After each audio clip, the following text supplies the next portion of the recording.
Hi guys, so welcome to this week's news. We got some great articles that have come through in the last week, so let's get straight on in there right now.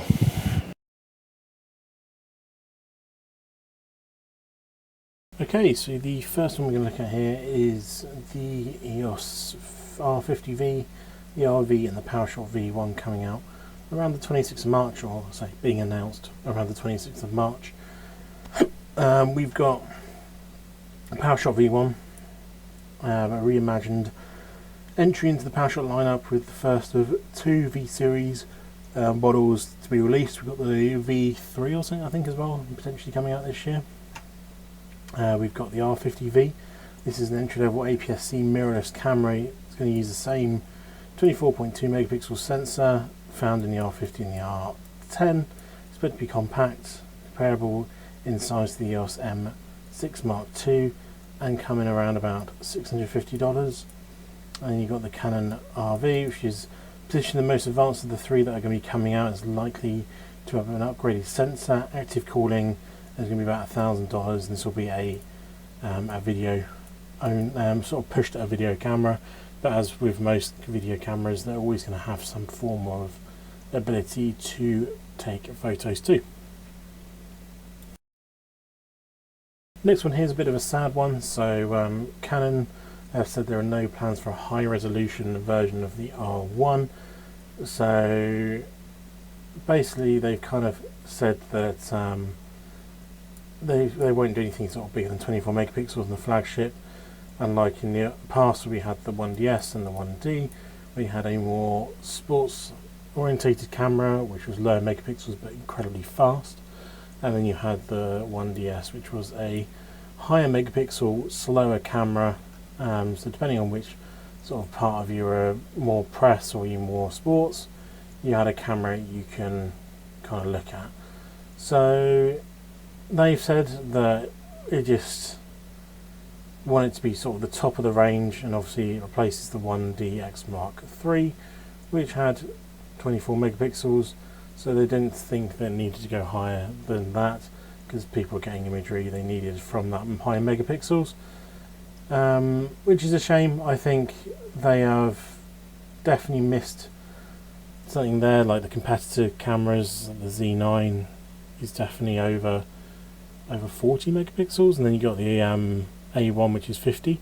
So I think they kind of missed a lineup there really, where they could have for sure put sort of a 36 megapixel, 40 megapixel sensor into this camera and had the one, or done what people suggested and maybe have an R1 which is 18 megapixels, like an R1S 18 megapixel version, because they have an 18 megapixel sensor they're not using currently, and could have done that, or could have had the R3, as someone's kind of mentioned here, as the sports version, and then the R1 as the media version.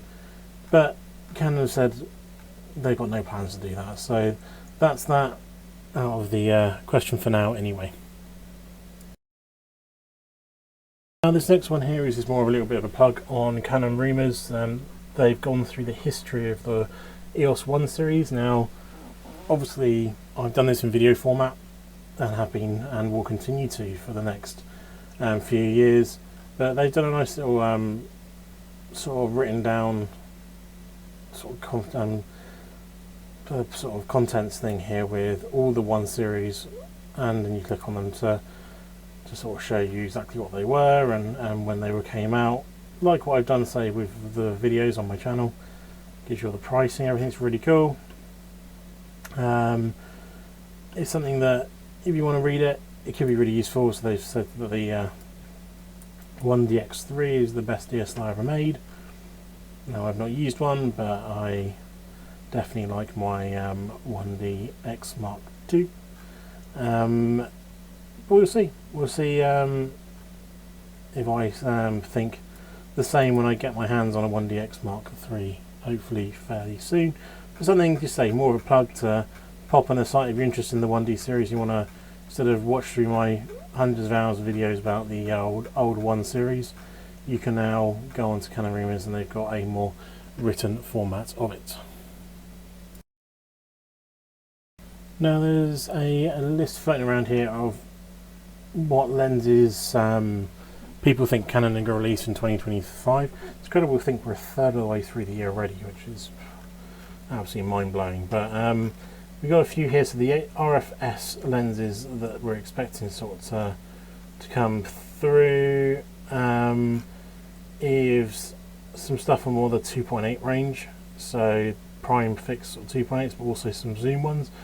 So stuff to replace like the 1755 2.8, and then everything from like the 24 to 70. So stuff like that. We're expecting a few few primes, like the really low aperture, and then some zoom lenses at the sort of slightly higher aperture. But we'll see from there. We've got a few RF lenses. Obviously, there's been the big rumours recently of all the tilt shift stuff. So you've got the tilt shift 14, 24, and then the RF 200 to 500, which everyone's saying might have a TC. I don't think this is going to have a TC if it comes to fruition. I think it's just going to be a 2 to 500 f4. Why bother whacking that on there? There's no point really. We're also potentially going to look at the replacement for the 600 and the 400, which I think is definitely overdue, considering they were actually just EF lenses with an RF mount screwed onto the back of them. And then they're talking about stuff here about a fast, wide open prime L lens, because there's still something we are missing from the range, something that would be great for astrophotography. So if this does come to fruition, it'd be something I'd be very keen on. I do want to do a little bit of dabbling in astrophotography and see if I can get some okay photos. I've done a lot of moon photos in the past, but shooting stars and everything, I'd love to learn how to do that process and take you guys along on that learning process as well if possible. But that's just a quick overview of what we're expecting from this year. And finally, Canon confirms interest in making a vintage camera. We really focus on ergonomics of the grip, the position of the dials, the buttons, the elements. So as you said, keep it in the design elements of the AE-1. It's a bit of a mouthful for me, sorry about that. So they are looking at that. Obviously, people like Sony, their whole range looks very vintage in the way it's got all the dials over it. And Nikon have very recently brought out their vintage range in a few various colours. So it's something that, even though it won't interest me, but Canon I think should really do, because a lot of people like retro now. Obviously I collect all the 1Ds, I like that sort of thing, but people do want to use a camera that looks old but gives you that new quality image. And while they were chatting to the Canon managers, they talked about aps-c, and they're apparently putting a lot of efforts into aps-c because it's a very important aspect of their business.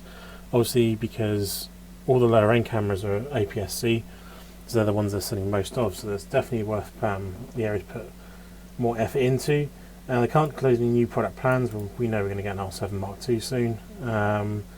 So the team is very committed to that side of things. Let's hope on the Mark II, and excuse my language here, but let's hope on the R7 Mark II they don't fuck it up like they did with the Mark I. And if they're going to market it as a more 10 series camera, then say that from the start. If they're going to call it an R7, make it an R7. So let's see and hope, or keep our fingers crossed, that that next camera will be a proper R7.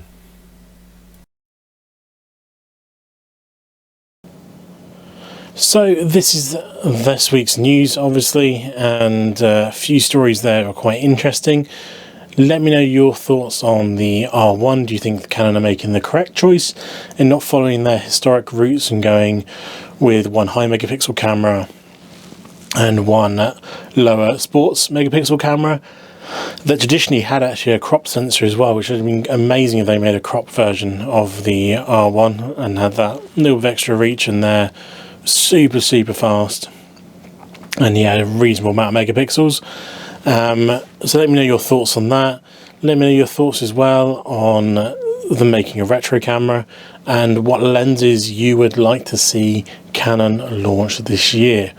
Hope you enjoyed the video. Please subscribe.